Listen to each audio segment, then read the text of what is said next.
Halo Pak Tejo. Halo, selamat pagi. Selamat pagi. Kopi Rani sebelumnya itu adanya di tengah kota ya, di Indraprasta Bogor. Di Indraprasta, sempat juga di Jalan Krishna. Sekarang tempat yang berbeda, sangat berbeda dengan yang dulu. Nah, ini tempatnya jauh loh. Iya jauh. Dari Bogor berapa menit? 30 menit kali 30 ya? menit Iya, kalau lancar. Dari Jakarta malah lebih enak aksesnya. Oh iya? Ya, dari keluar Sentul, terus masuk tol yang sini, terus jadi langsung ke Yasmin gitu. Kita ingin membuat kopi, apa namanya, warung kopi, kedai kopi, yang menunjukkan keindonesiaan gitu. Kita pengen ngajak orang untuk ngopi lah bersama alam gitu. Kopi Rani itu punya tagline-nya, setiap seduhan merayakan persahabatan. Ya, persahabatan itu mahal banget ya. Jadi kami ingin saat ngopi itu adalah momen untuk merayakan persahabatan yang begitu istimewa tadi gitu. Nah itulah kemudian secangkir kopi itu untuk merayakannya gitu. Ya. Jadi merayakannya. Dalam yang lebih luas lagi, dia nanti juga merayakan bagaimana sih kami bersahabat dengan para petani kopi kayak gitu. Ya, lebih luas lagi. Lebih luas lagi ya. Mungkin di konteks ini ya alam pun adalah sahabat kita sekarang karena kita sebenarnya adalah menempati tempat ini sebagai apa namanya, sebagai sharing ya, sharing the space dengan alam gitu. Nah kalau misalkan tadi Bapak mention bahwa persahabatan juga dengan petani kopi Indonesia, khususnya sekarang kita ada di Bogor, khususnya di Bogor, mereka tuh udah sampai mana sih sekarang? Oh ya bagus banget petani kopi di Bogor, sangat bagus. Jadi ini menarik ya karena berkaitan langsung dengan sejarah kami tumbuh ya. Pada tahun 2014 ya. Kita bertemu dengan beberapa petani di Bogor. Ya. Terus kemudian kita mengajak para petani tersebut untuk lebih memperhatikan lagi mutunya. Jadi kami sering ke kebun, kami nginep di tempat para petani gitu. Terus kita ajak mereka untuk berlatih bersama bagaimana sih mensortasi kopi, bagaimana dari petiknya gimana. Cara petiknya aja itu ada cara-cara tertentu ya, juga harus ya? dipetik yang merah, red cherry gitu. Terus kemudian sampai yang paling penting adalah kita mengajari atau belajar bersama tentang mutunya. Kalau mutu kopi yang bagus itu rasanya seperti ini. Jadi para petani kopi memiliki sebuah pengalaman langsung. Jadi dia mencicipi langsung kopi yang istilahnya berkualitas dengan yang asalan. Jadi itu dicicipi langsung oleh petani. Nah setelah mereka tahu bedanya, maka mereka kemudian ingin menunjukkan dirinya. Bagaimana saya menghasilkan kopi yang bagus. Nah alhamdulillah kopi di Bogor, saya pertama kali menjual kopi di Bogor. Dari tahun 2014 saya sudah jual. Padahal Bapak memulai ini dari tahun 2012. 2012 ya di kampus IPB, terus di kota. Kita bicara tentang sisi pengusaha. Itu Bapak nggak takut emang orang-orang karyawan Bapak atau siapapun itu yang nantinya bakal jadi pesaing Bapak? Ya kan kita bikin sekolah di sini malah. Kalau bikin sekolah itu kan lulusannya bagaimana supaya bisikin kedai kopi. Ya. Gitu. Jadi intinya malah, dan itu terjadi. Beberapa yang sekolah kopi kan udah punya kedai. Kan hidup ini tidak ada kompetisi. Ya kan mau hidup kita kompetisi ya kita setiap hari was-was kan. Gitu. Makanya bagaimana kita creating value kan gitu. Bagaimana sih kita men-share tentang value gitu. Nah kalau yang membuat kedai kopi banyak menggunakan biji-biji kopi dari para petani kan bagus banget buat Indonesia. Maksudnya bagaimana di Indonesia itu banyak sekali tempat ngopi yang betul-betul menawarkan kopi dari para petani Indonesia yang berkualitas. Itu bagus banget. Perguruan kungfu katanya. Oh, Katanya ketika murid bisa mengalahkan gurunya adalah pencapaian gurunya itu sendiri. bayangan saya untuk Indonesia ya. Iya. Ya, bayangan saya untuk Indonesia karena kita penghasil kopi terbesar keempat ya Keempat di dunia. Iya. Setelah Vietnam, Brasil, Kolombia, Indonesia kan gitu. Ya untuk negara dengan menjadi pengekspor kopi terbesar di dunia keempat, mimpi saya bagaimana kedai kopi harus banyak di Indonesia. Banyaknya seperti apa? Banyaknya yang betul-betul bisa mengangkat kebudayaan yang ada, gitu. Ramah-tamahnya, kualitas kopinya, kan gitu. Nah itu kan budaya Indonesia.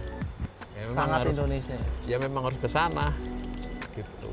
Harus ke sana. Kami menggunakan biji kopi dari Enrekang, Sulawesi Selatan. Yang menarik adalah petaninya ketika mengirim kopi, ya, karena saya dulu pernah belajar atau saling belajar bersama ya di sana. Mereka mengirimi saya dengan berasnya. Iya.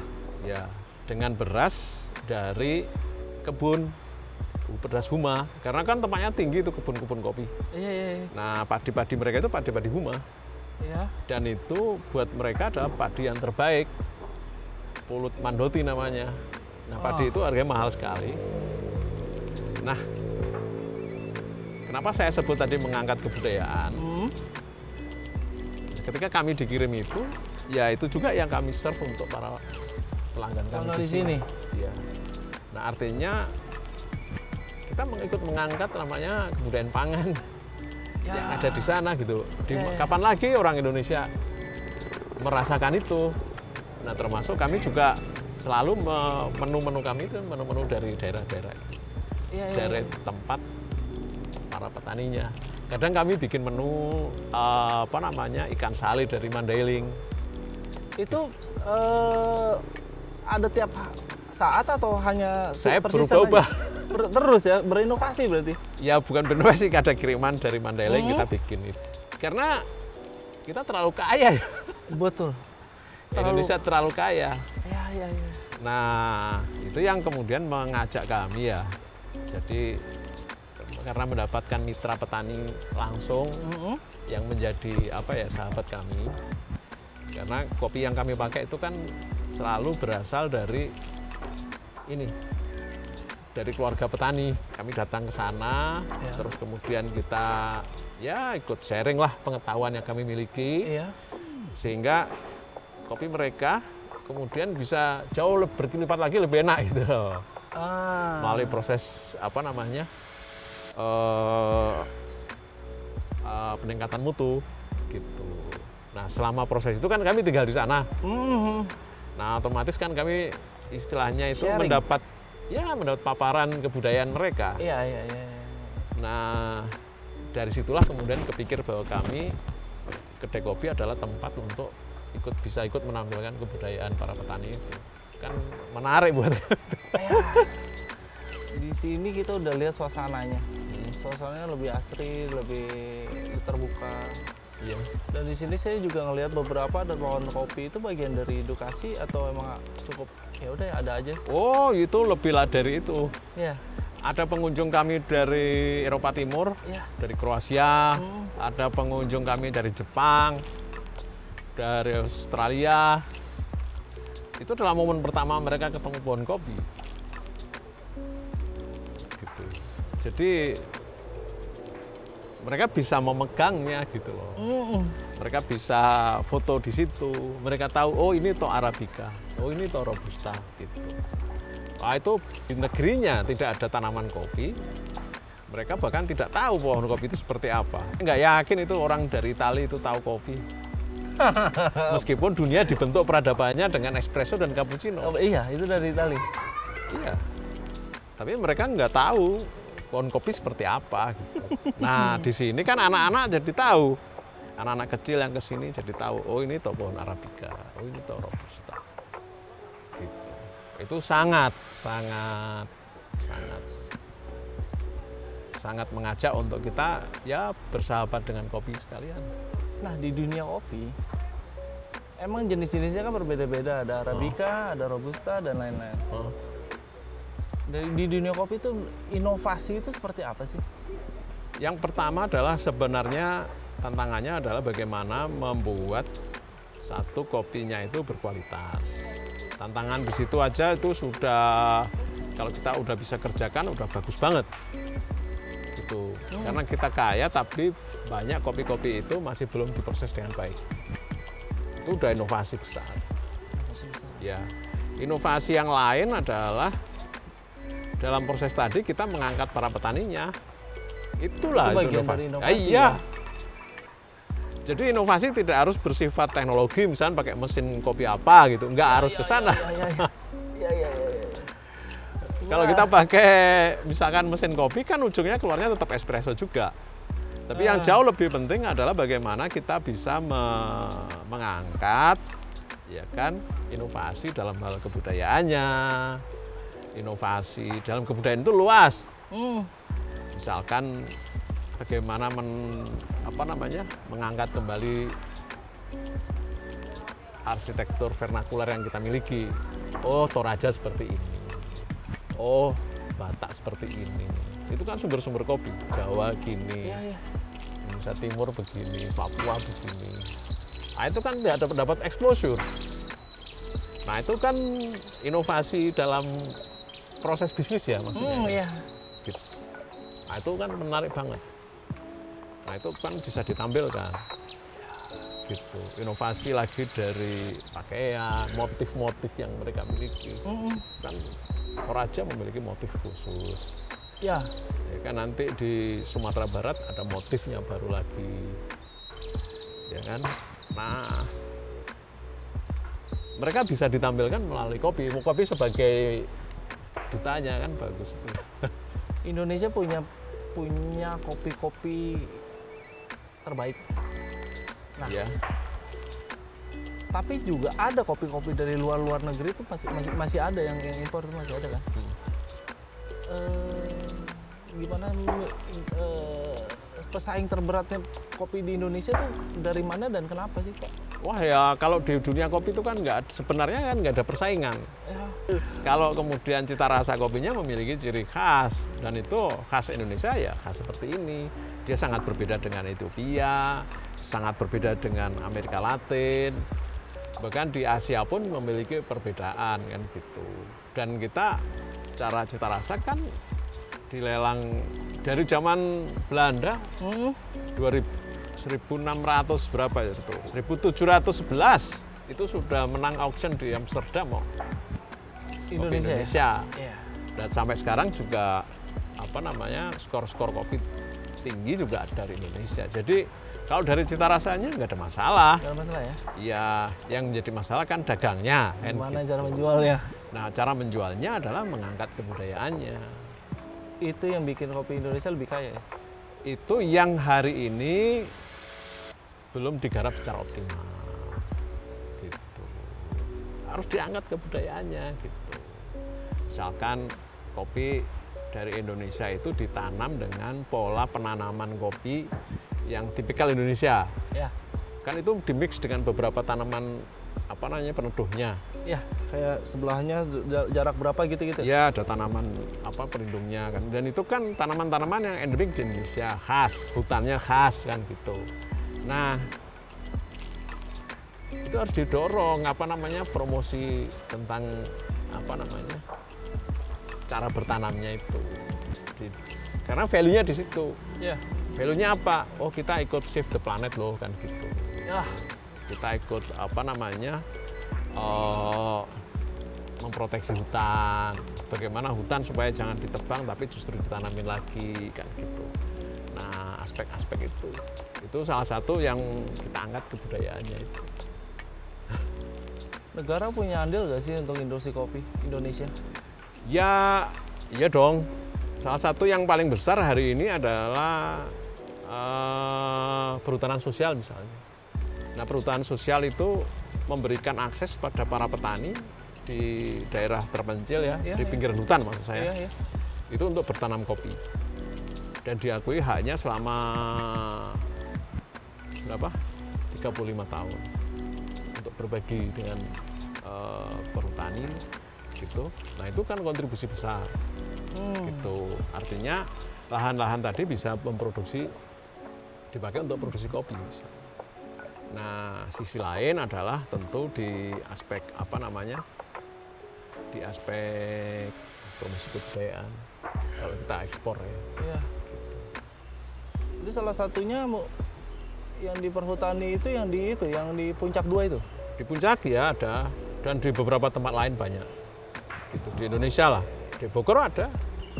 Dunia kopi itu menghidupi nggak sih, Om? Pak? Ya sangat lah.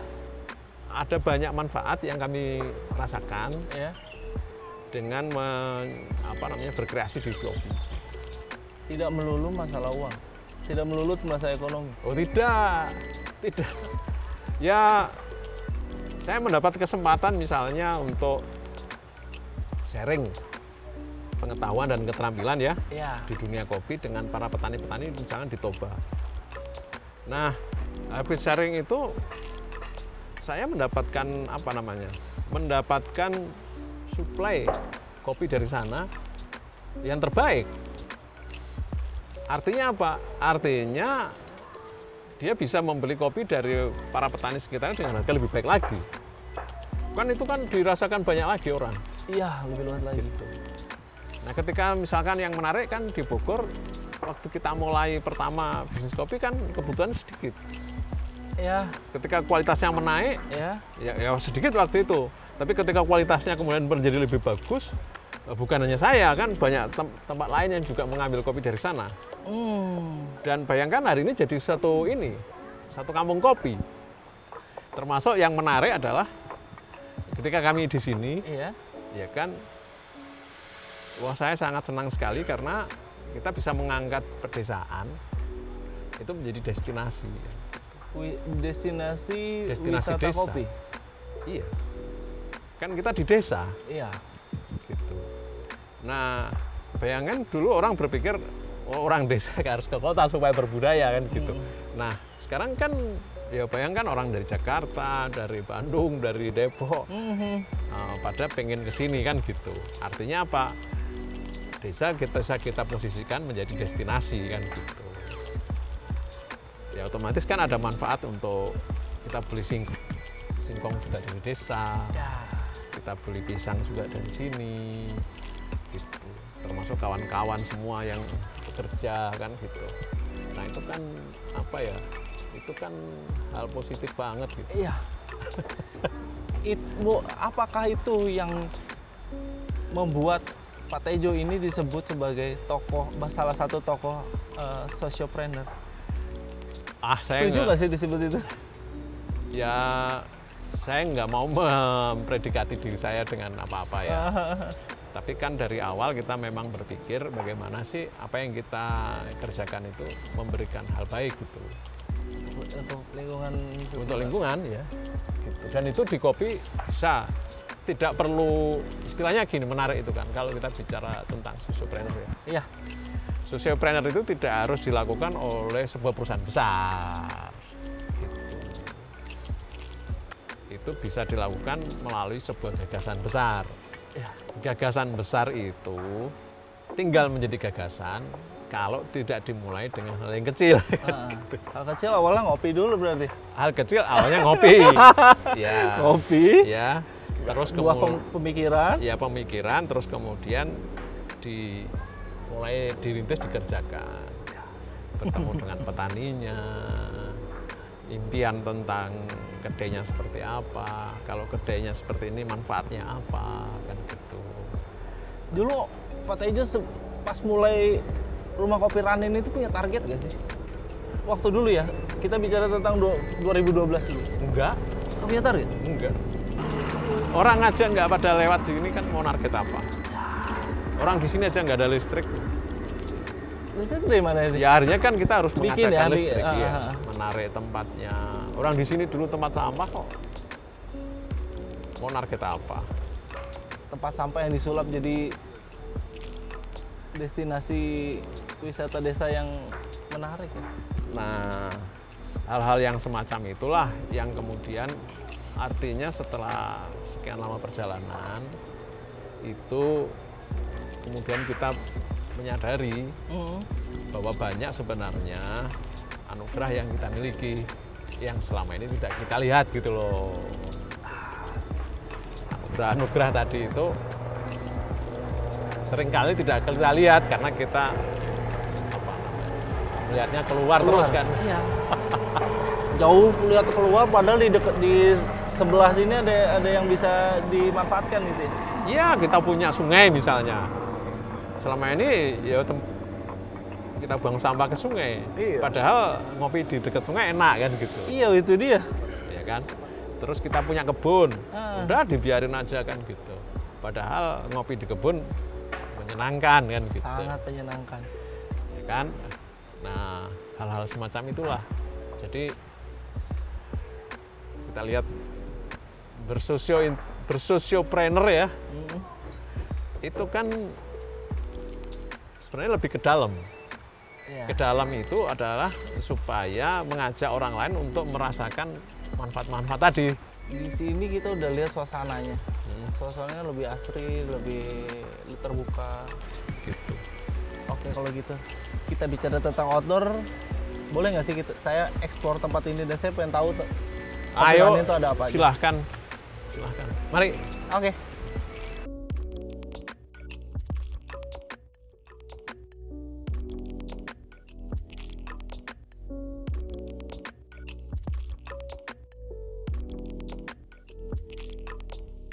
Ini sekarang kita di suasana yang beda lagi yang tadi. Ya. Yang tadinya di situ lumayan terbuka, di sini lumayan adem. Ya di hutan lah ini. Ya, suasananya hutan. Nah, rumah kopi Rani itu luasnya berapa sih, Pak? Nggak luas ini, paling ya hampir 2000 lah. 2000 meter. Iya, di atas ke bawah. Dan di sini juga ada sungai. Sungainya juga dimanfaatkan atau nggak sih? Sungai yang udah terasa manfaatnya kan dari sisi audio ya. Ya. Udah kedengaran sekali kalau sini kan orang pada suka duduk di sini karena pengen mendengarkan suara sungai. Ya, ambience-nya beda lagi ya. Ambience beda ya. Gitu. Experience-nya beda lagi. Ya, moga-moga nanti bisa menikmatinya sambil di atas lihat airnya yang mengalir. Nah, sekarang saya disuguhi ini apa nih, Pak? Ini adalah kopi apa namanya? Cinnamon. Cinnamon. Kopi susu. Waktu pandemi awal-awal kemarin kan kita tutup juga. Nah, ternyata ajakannya buat kami adalah bagaimana kita mengeksplorasi rempah-rempah di Indonesia sebagai bahan untuk apa yang bisa kita pakai bersama kopi. Ini ada campuran kopinya juga? Ada. Ya. Ya. Nah, nanti kita pakai kayu manis, terus kemudian kita pakai gula aren. Gula arennya dari salah satu barista kami, karena asalnya dari Sukabumi sana, dari desa. Nah, di sana tetangga-tetangganya mau bikin gula aren, jadi kita memang mengambil dari para petani di sana. Oh, selain kopi juga ada hal yang lain yang bisa diolah lagi ya? Diolah bersama dengan kopi gitu. Jadi kita, nah lumayan ternyata dengan menggunakan bahan-bahan dari yang ada di Indonesia. Wah, respon dari para pengunjung bagus banget. Ada gula aren dengan cinnamon, ada dengan jahe, ada dengan cengkeh. Gitu. Pinggir kota. Pastinya perlu promosi atau pemberitahuan kepada pelanggan Bapak yang sudah lama di sana untuk ke sini. Penting nggak sih untuk sosial media itu, promosi sosial media? Penting juga. Sangat penting. Gitu. Nah, tapi yang menarik adalah promosi sosial media itu zaman sekarang itu yang melakukan kan pelanggan sendiri. Gitu. Jadi pelanggan yang melakukan. Gitu. Jadi lihat aja misalnya di Instagram itu kan kita ada visual bagus kan gitu kan, foto Ya, di ada sini terus fotonya. di-share terus. Kan mereka yang saya di mana ini? Di mana? Di Iya. mana kan? Sama seperti tagline-nya ya. Itulah artinya sahabat. Ya, itu. Berbagi Ya. informasi, berbagi promosi. Iya. Jadi yang melakukan menarik kan zaman hari ini kan sebenarnya sudah tidak ada tempat yang terpencil lagi. Ya, semua terbuka. Iya. Semua. Jadi ini ada di mana itu, dan orang menariknya adalah saya senang adalah mereka open dan mereka ingin mencari tempat yang belum pernah mereka kunjungi gitu. Sesuatu yang baru. Sesuatu yang baru gitu. Jadi kalau yang misalkan yang sering mereka ketahui di kota apa kan gitu kan udah ya mereka sering tahu. Nah mereka yang nggak tahu itu kan mereka, dan nggak ada tempat yang jauh untuk itu. Ya. Nggak ada yang terpencil. Pakai apa namanya handphone semua bisa terhubung. Gitu. Kita bergeser dari kopi. Rumah kopi Ranin. Kopi. Orang kesini banyak mau ngopi. Iya. Tapi ternyata di sini saya menemukan adanya tempe yang dibuat di sini juga. Terus apa singkong itu Iya. itu bikin di sini dan atau gimana? Ya tempe ada pengusaha apa namanya pengrajin ya. Ya, memang kita minta untuk membuat dan termasuk kami sendiri mengerjakan gitu. Jadi kami tahu juga proses membuatnya kan gitu. Kita workshop juga di sini. Buka workshop juga di sini. Belum sampai ke sana, Belum? tapi sudah apa namanya merintis bersama teman-teman dari Tempe Movement ya. Ada teman-teman kami dari Tempe Movement yang memang menggalakkan untuk bagaimana membuat tempe bareng-bareng kan. Tempe Movement itu pergerakan yang ada di Bogor atau udah luas sih sebetulnya? Ada di Bogor, dan di internasional kan juga lebih masif lagi. Padahal tempe awalnya dari sini. Iya, Tapi yang lebih masif malah di luar. ya karena ada exposure, lebih mulai masuk ke hotel kan kayak gitu kan, udah di ini kan gitu, udah Dikemas, ya kalengan, presentasinya lebih bagus kan kayak gitu. Nah hal-hal yang kayak itu kan istilahnya akan mengundang lagi lebih banyak anak-anak muda untuk berkreasi gitu. Iya. Anak-anak muda bagaimana membuat tempe kan. Nggak cuma kopi di sini, lu bisa menemukan tempe. Iya. Dan Tempe. harus dimulai. Ya singkong itu banyak yang bawa itu dari sini dibawa pulang kan gitu. Kan kita pakai singkong pakai sambal kan gitu. Di sini ada sekolah kopi. Ada sekolah kopi ada 2, sekolah untuk para petani Ya. yang sering kita bikin misalkan di Danau Toba itu 2 tahun kita bikin di sana kan gitu, di Sumatera Selatan setahun gitu, terus kemudian di beberapa tempat lain ya khusus untuk para petani kopi. Sekolah kopi itu bagian dari bisnis atau bukan? Sekolah saya itu bisnis sama kegiatan itu udah nyatu jadi satu ya, saya udah nggak bisa membedakan lagi. Nah, kalau untuk orang yang mau ke sekolah di situ, apakah ada biayanya atau tidak sih? Ada. Ada. Biaya itu kan untuk mengakomodir perjalanan apa macam-macam, bahan, material, terus alat kan seperti itu. Nah itu bisa dikerjakan dengan berbagai pihak. Misalnya dengan ada satu perusahaan yang ingin memberi manfaat dari misalkan CSR-nya kan kayak gitu. Nah tentu kan ketika petani di situ kan senang banget satu manfaatnya langsung gitu loh. Iya. Maksudnya berlatih, pembelinya ada, harganya menaik lebih tinggi, bisa 2-3 kali lipat. Nggak harus lewat tengkulak lagi ya sekarang? Ya nggak harus. Hari ini kan misalkan kan kita mengeluarkan skor kopi kan gitu kan. Iya. Orang kan mau beli kopi, skornya bagus nih kan gitu. Udah langsung beli aja. Kita kurasi sendiri di sini. Dari situ modal para petani untuk jualan lagi gitu. Satu lagi untuk barista dan juga ahli kopi, tester, grader. Gitu. Itu di IPB rutin selama setiap tahun kita bikin. Ini udah tahun ketiga ini. Orang yang sekolah di IPB itu kan mendapatkan perkuliahan dan ini ya praktikum tentang dasar-dasar ilmu pangan yang sangat bagus, termasuk budidaya kopi sekalian gitu. Nah sayang kalau cuman itu aja gitu. Jadi kita kemudian bekali dengan apa namanya pengetahuan tentang mutu cita rasa. Mutu cita rasa. Ya. Dan ternyata kopi itu bisa diaplikasikan nggak cuma sekedar minuman. Ternyata ada karya seni yang diaplikasikan dari kopi, dari rasa. Salah satunya apa? Tari. Kita lagi mengelaborasi, mengeksplorasi. Mudah-mudahan awal Desember besok Ya. sudah bisa kita pentaskan. Gitu. Iya. Itu tari kopi. Apa itu tari kopi?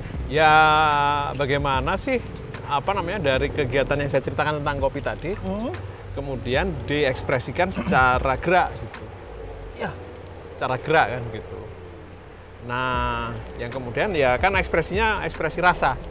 Ya. Rasa kopi ini seperti ini kan, kalau misalkan ada rasa syukur saya terhadap rasa yang semacam ini, gimana saya mengekspresikan dalam bentuk tari kan gitu. Ya, imajinatif banget berarti ya. Ya itu kan kebetulan di sini banyak banyak kopi ya, pohon kopi. Nah nanti kita bisa bernari bersama kopi kan. Tari kopi itu sebetulnya di Indonesia sudah ada atau belum sih? Saya belum secara spesifik tahu tentang itu. Yang misalkan jurunya tarian kopi gitu, belum tahu. Gitu. Nah kita lagi eksplor ini, gitu. Meskipun para petani itu kalau di kebun mereka suka menyanyi. Gitu. Iya. Kan di kebun itu di hutan-hutan di lereng-lereng gunung itu kan sendirian kan mereka di sana. Nah, supaya mereka tetap terhibur kan mereka menyanyi kan. Iya. Itu umum dilakukan para petani. Nah, mudah-mudahan awal Desember nanti kita mau bikin pentas kecil gitu. Di sini? Ya, di kebun ini untuk menari. Untuk akses orang untuk bisa melihat petarian itu harus ada tiketnya kah atau ada apa kah? Oh, nanti kita akan disampaikan. Oke. Terkait dengan protokol dan sebagainya ya ini. Era-era seperti ini kan meskipun akan banyak kemudahan karena kita bikin di outdoor. Ya.